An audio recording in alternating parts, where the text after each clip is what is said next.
Solar પેનલની 115 ચોરોએ ચોરી કરી તેની કિંમત 18,40,000ના મુદ્દામાલ સાથે બે ઈસમોને ઝડપી પાડી ચોરીના ગુનાનો ભેદ ઉકેલી કાઢ્યો છે ભાવનગર લોકલ ક્રાઇમ બ્રાન્ચે। ત્યારે પોલીસ મહાનિરીક્ષક ગૌતમ પરમારે ભાવનગર રેન્જ તથા પોલીસ અધિક્ષક હર્ષદ પટેલ દ્વારા ભાવનગર જિલ્લાના ગ્રામ્ય વિસ્તારમાં થતી ગરફોડ ચોરીઓ તથા અલગ અલગ કંપનીઓ દ્વારા સ્થાપવામાં આવેલ સોલાર પેનલ પ્લેટ્સના પ્રોજેક્ટવાળી જગ્યાઓમાંથી સોલાર પેનલ પ્લેટની ચોરીના ગુનાઓ બનવા પામેલ હોવાથી ભાવનગર લોકલ ક્રાઇમ બ્રાન્ચના police inspector K S. Patel, police sub inspector B.H. Singariya, P B. Jebaliya તથા LCB સ્ટાફ પેરોલ ફ્લો સ્કોડના માણસોને ભાવનગર શહેર અને ગ્રામ્ય વિસ્તારમાં થતી ચોરીઓનો વણશોધાયેલો ગુનો શોધી કાઢ્યો છે।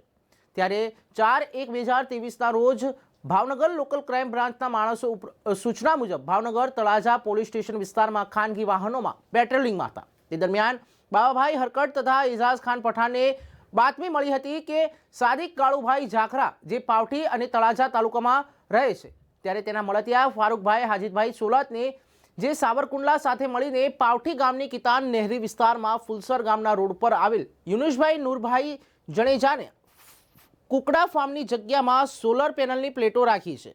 જે સોલર પ્લેટ તેઓ ક્યાંથી ચોરી અને ક્યાં લઈ જવાના હતા તેની શંકા છે। જે બાતમી આધારે બાતમી હતી કે આવતા નીચે મુજબના માણસો મુજબની શંકા સોલર પ્લેટ સાથે હાજર હતા, ત્યારે પોલીસે રેડ કરીને આ બે શખ્સોને ઝડપી પાડ્યા છે।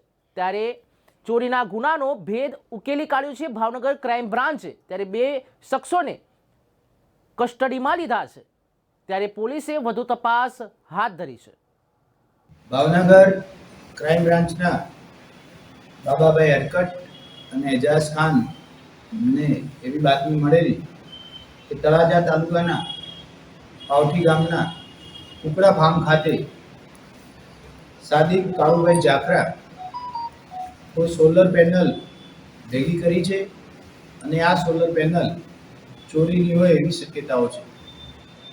ચોક્કસ અને વિશ્વાસુ બાતમીના આધારે આ બાતમીની જાણ ભાવનગર ક્રાઇમ બ્રાન્ચના પીઆઈ કે.એસ. પટેલને કરી અન્ય ટીમનો સહયોગ લઈ આરોપીની પૂછપરછ કરતા આરોપી સાદિક કાળુભાઈ જાખરા અને એની સાથે ફારૂક હાજીભાઈ સેલોત મળી આવેલા હતા।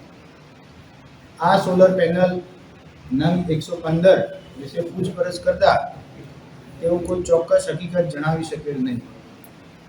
યુક્તિ પ્રયુક્તિથી વધુ પૂછપરછ કરતા સાદિક કાળુભાઈ જાખરા કે જેઓ પહેલા ઓપેરા એનર્જી પ્રાઇવેટ લિમિટેડ ખાતે ડ્રાઈવર તરીકે નોકરી કરતા હતા, કંપનીના સોલર પ્લેટની ગોડાઉનમાં ચોકીદારને સાધીને પોતે અલગ અલગ 2 વાર સોલર પ્લેટની ત્યાંથી ચોરી કરેલી હતી। આ સોલર પ્લેટ ફારૂકભાઈ સેલોતને વેચવા માટે એમને બોલાવેલા હતા। આમ સમગ્ર ઘટનામાં ઓપેરા પ્રાઇવેટ લિમિટેડની ચોરી થયેલી સોલર પ્લેટ નંગ 115 જેની કુલ કિંમત 18,40,000 રૂપિયા જેવી થાય છે એ પોલીસે કબજે કરેલી છે। આગળની તપાસ અત્યારે ચાલી રહી છે। વધુ તપાસમાં સોલર પ્લેટ જે ગાડીમાં ચોરી કરવામાં આવેલી હતી તેના ડ્રાઈવર, સોલર પ્લેટ જ્યાં રાખવામાં આવેલી હતી એ ગોડાઉનના ચોકીદાર અથવા એની સિવાય અન્ય કોઈ ઇસમો કે કોઈ ઓર્ગેનાઇઝ ગેંગ આમાં સંકળાયેલી છે કે કેમ એ દિશામાં તપાસ ચાલી રહી છે। વધુમાં આરોપીની એ દિશામાં પણ પૂછપરછ થઈ રહી છે કે આ એક જગ્યા સિવાય ભાવનગર શહેરના બીજી કોઈ જગ્યાએથી સોલર પ્લેટની કે ગુજરાતના અન્ય કોઈ પણ જિલ્લાથી સોલર પ્લેટની ચોરી કરેલ છે કે કેમ એ દિશામાં ભાવનગર ક્રાઇમ બ્રાન્ચ તપાસ ચલાવી રહી છે। સાહેબ, આ લોકોને એમો કેવા પ્રકારની હતી?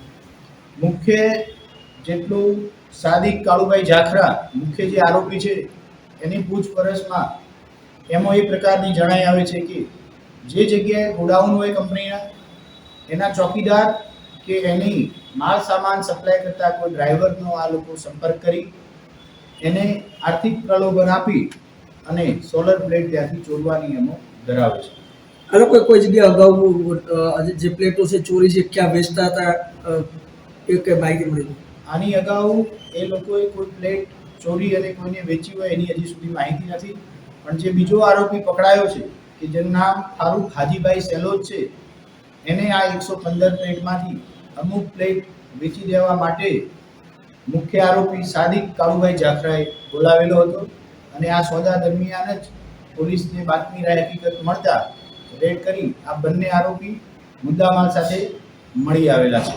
આ જે આરોપીઓ છે સાહેબ એ લોકો પ્લેટોની ચોરી કરતા હતા, સોલર પ્લેટો, તો એ લોકો કોઈ ટેકનિકલ જાણકારી ધરાવે છે કે અભ્યાસ કેટલો છે? આમના આરોપીના અભ્યાસ વિશે વધુ કોઈ માહિતી લઈ શકાય નથી, પણ મુખ્યત્વે કોઈ ટેકનિકલ નોલેજ ધરાવતો એવું પ્રાથમિક દ્રષ્ટિએ તપાસમાં બહાર આવેલું નથી. કારણ કંપનીના ગોડાઉનમાંથી ફિટિંગ કર્યા સિવાયની સોલર પ્લેટની ચોરી કરતા હતા. એક પ્લેટ કેટલામાં વેચતા? એક પ્લેટ આશરે 15 થી 20 હજારની આજુબાજુમાં વેચવાનું એમણે નક્કી કરેલું હતું.